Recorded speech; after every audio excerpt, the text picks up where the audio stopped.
Vítejte ve světě čínské medicíny, vítejte ve světě Renaty Lien.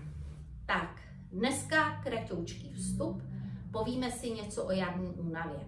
Samozřejmě já nevím, kdy to video posloucháte, ale já se momentálně nacházím někdy v polovině března a přichází klienti, kteří jsou unaveni. Zejména jsou unaveni ty klienti, kteří ke mně přichází nově. A my si teď něco řekneme, co vlastně způsobuje tu jarní únavu. Tak důležité je se zaměřit na slezinu a naše stravování. Ve chvíli, kdy slezinu zahltíme chladnou stravou, velkým množstvím salátů, smutíčkama, jogurtama, pečivem, tak slezina tvoří vlhkost. Tím pádem se ztrácí její nejdůležitější funkce a to je krvetvorba, protože jak z pohledu čínské medicíny, tak i z pohledu klasické medicíny slezina zodpovídá za lymfatický systém a za krvetvorbu.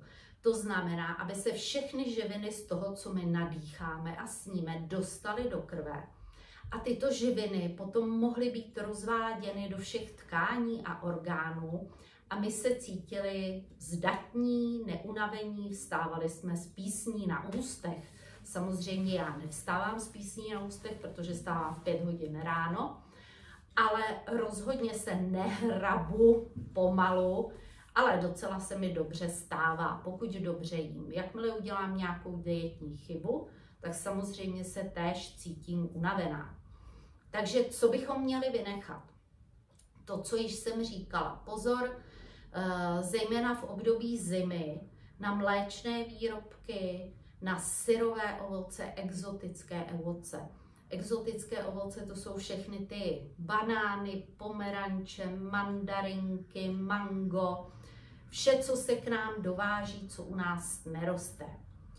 Důležité je, abyste si uvědomili, že po staletí jsme v zimě jedli to, co se nasušilo, to, co bylo schopné se naložit, nakvasit, to, co se dalo do písku. To znamená kvašené nebo kysané zelí, kapusta, růžičková kapusta, která je poměrně dost odolná a snese i mráz a velmi často se nechává na záhonu. Mrkev, petrželce se dávala do sklepa do písku, aby zůstala svěží a čerstvá. Sušily se jablíčka, sušily se hrušky, sušily se švestky. Skladovaly se jablka, skladovaly se hrušky. Takže vidíte, že ten výsek té zeleniny byl velmi úzký a samozřejmě krávy, kozy, nikdo neměl mlíko, nedojili se, nechávali se odpočívat, protože většinou jedli jenom seno, nemohli se pást, takže se netvořilo tolik mléka.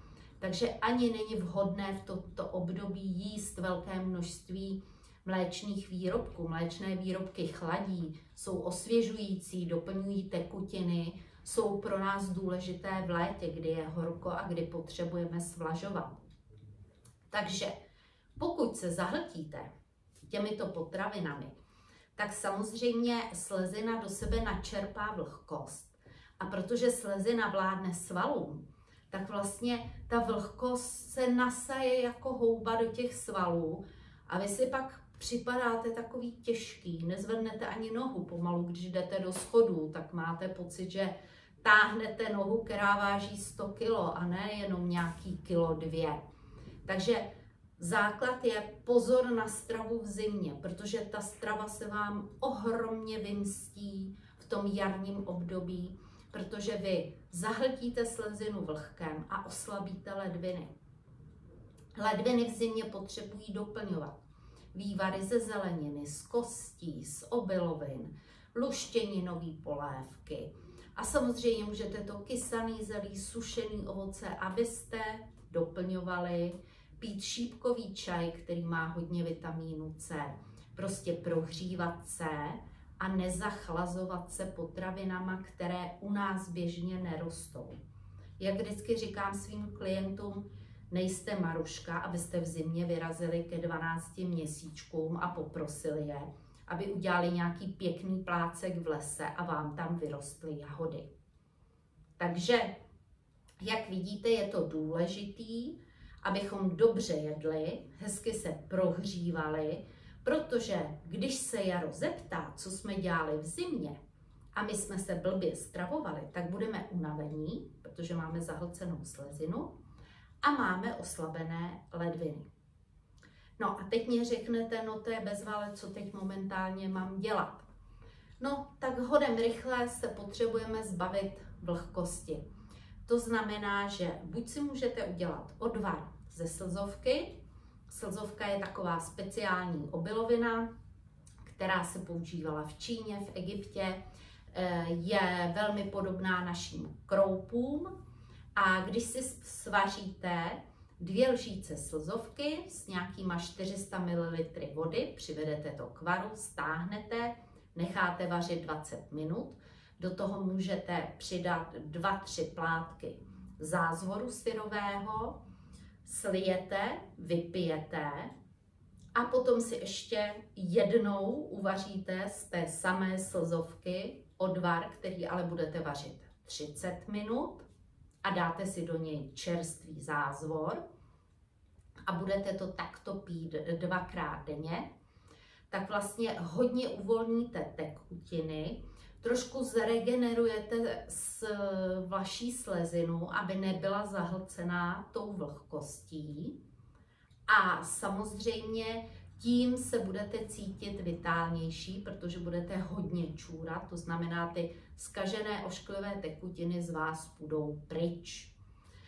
Slzovku, když takhle uvaříte, tak ji potom můžete použít jako zavářku do polévky, přidat ji do risota, takže ji nevyhazujte, je to škoda, je to velmi cenná obilovina, velmi dobře pročišťuje i akné, velmi dobře působí, pokud máte takové jemňoulinké bradavičky na těle, tak pokud si dáte takovou intenzivní kůru ze slzovky, tak vám to velmi dobře pomůže. Takže to je jedna věc. Pak samozřejmě je potřeba změnit stravování, protože, jak jsem vám říkala, jestli děláte něco špatně a zachlazujete si slezinu, tak vlastně nemůžete očekávat, že ta slezina bude fungovat a bude vyživovat ledviny.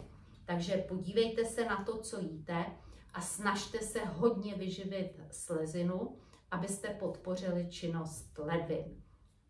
No a samozřejmě pak můžete navázat, abyste si pročistili játra, tak můžete navázat ostropestřecem nebo kořenem pampelišky, které dobře detoxikují játra. Tím vlastně uděláte takovou krásnou očistu, zrevitalizujete se. No a pro příští rok budete vědět, jaké dietetické chyby jste v zimě udělali. Vyvarujete si jich. A uvidíte, že to příští jaro bude o 100% lepší, protože když se budete v tom jídle krotit, budete se vyživovat.